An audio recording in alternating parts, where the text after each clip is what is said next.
I lay down and I play dead and I stay dead, maybe you'll get sick of being the monster out of my head, under my bed, think you're something out of my nightmares, seen it right there. But if I lay down and I play dead and I stay dead, then will you get bored of killing me? Silhouettes of you are like a taunt. Never really know just what you want. With you I don't ever feel calm. I can feel the sweat inside my palms. Play with Yamaha Motor merayakan ulang tahunnya yang ke-70 dengan gaya khusus untuk GP Belanda akhir pekan ini. Baik tim Monster Energy Yamaha MotoGP maupun tim Prima Pramac Yamaha MotoGP akan mengenakan grafis spesial yang meriah. Motor Yamaha MotoGP akan didekorasi dengan warna merah dan putih yang ikonik dari YZF-R7 tahun 1999. Sebagai bagian dari perayaan tersebut, kedua tim MotoGP akan menggunakan corak khusus di Grand Prix Belanda hari Minggu.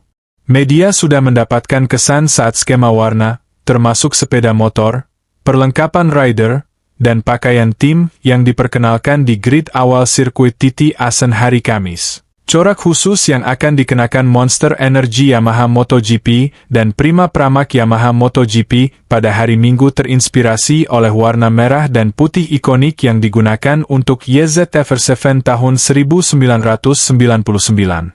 Fabio Quartararo, Alex Rins, Jack Miller, dan Miguel Oliveira mengambil inspirasi dari perlengkapan Noriyuki Haga tahun 1999.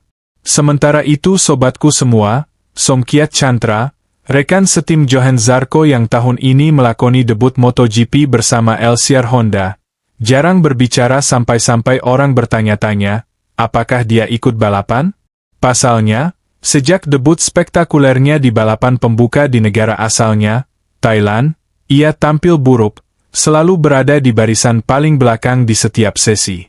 Ia tertinggal beberapa detik dari pemimpin balapan, dan bahkan terlihat semakin lambat dan lambat saat melaju.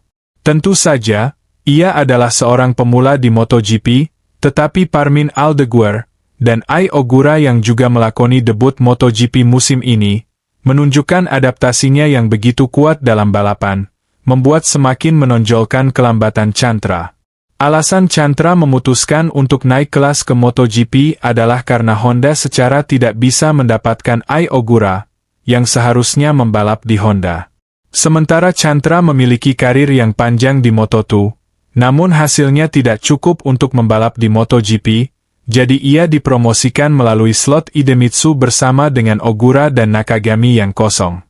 Banyak yang berpendapat bahwa Chantra belum sepenuhnya siap, baik secara mental maupun fisik, ketika ia tiba-tiba dipromosikan ke MotoGP. Namun karena dia dikelilingi oleh penggemar yang mendukung karena dia sedang balapan di negara asal Thailand untuk balapan pembuka, tetapi setelah seri keluar Thailand, tidak ada yang dapat membantu Chantra dan dia dibiarkan sendiri.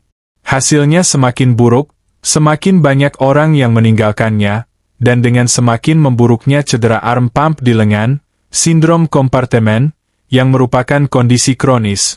Semua kondisi ini membuat Chantra dalam situasi tidak dapat bergerak. Performanya dalam balapan setelah operasi justru semakin buruk.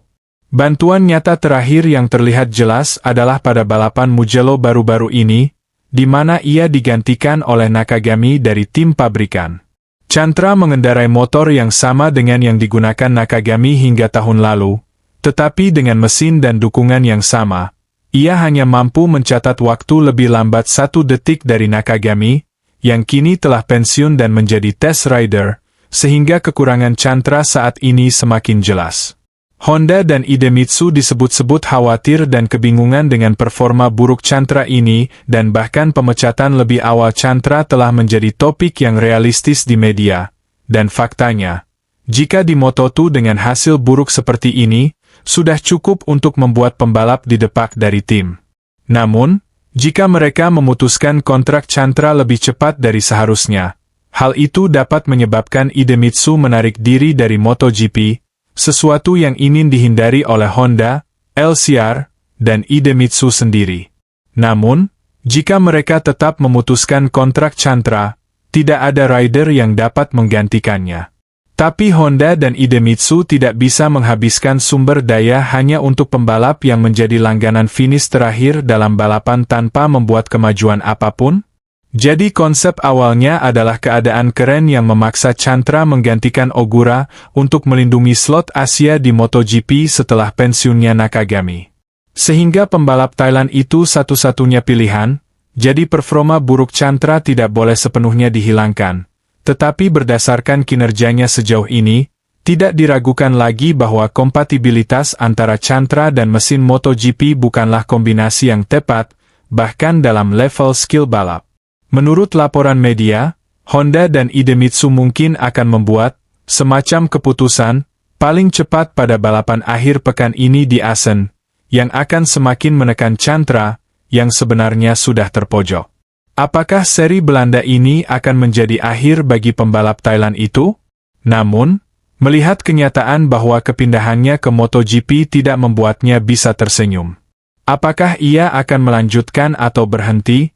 Keputusan ini penting untuk segera ditentukan. Di sisi lain, Marc Marquez sudah membuktikan Francesco Bagnaia bukan siapa-siapa di MotoGP Italia 2025 dan cerita itu bisa terulang lagi di MotoGP Belanda 2025. Jelang MotoGP Italia, Bagnaia disebut punya kans mengalahkan Marquez. Hal itu dipicu catatan negatif Marquez dan hasil Bagnaia dalam beberapa balapan terakhir di Mugello. Pada saat balapan, Marquez membuktikan dirinya tak terkalahkan. Bagnaia yang dianggap bisa memberi perlawanan hanya finish ketiga dalam balapan sprint race dan gagal podium pada saat full race. Kini menjelang MotoGP Belanda, Marquez punya peluang lagi membuat Bagnaia kian tertinggal dalam persaingan di klasemen. Bagnaia merupakan juara dalam 3 balapan MotoGP terakhir di sirkuit Assen. Namun untuk melanjutkan catatan tersebut tampaknya sulit bagi pembalap Ducati itu. Pasalnya Bagnaia masih belum menemukan cara untuk mengendalikan motor Desmosedici GP25 agar laik jalannya. Tak cuma kalah dari Marc, Bagnaia juga nyaris selalu berada di belakang Alex Marquez. Selain itu pemilik 2 gelar juara dunia MotoGP itu terkadang kerepotan menghadapi pembalap lain. Sebaliknya Marc kian mantap dengan tunggangan baru. Bukan tak mungkin MotoGP Belanda 2025 bakal kembali menghadirkan angka sempurna 37 poin yang didapat jika menjadi juara sprint race dan full race. Marc sudah 5 kali meraih poin sempurna yakni di MotoGP Thailand, Argentina, Qatar, Aragon, dan Italia yang turut menunjang posisinya di puncak klasemen pembalap MotoGP 2025. Marc kini mengumpulkan 270 poin, atau unggul 40 poin atas Alex, dan berjarak 110 poin dari Bagnaia yang ada di peringkat ketiga. Nah sobatku semua, like video ini, share di media sosial sobatku semua, subscribe dan nyalakan lonceng notifikasinya. Terima kasih sudah menonton.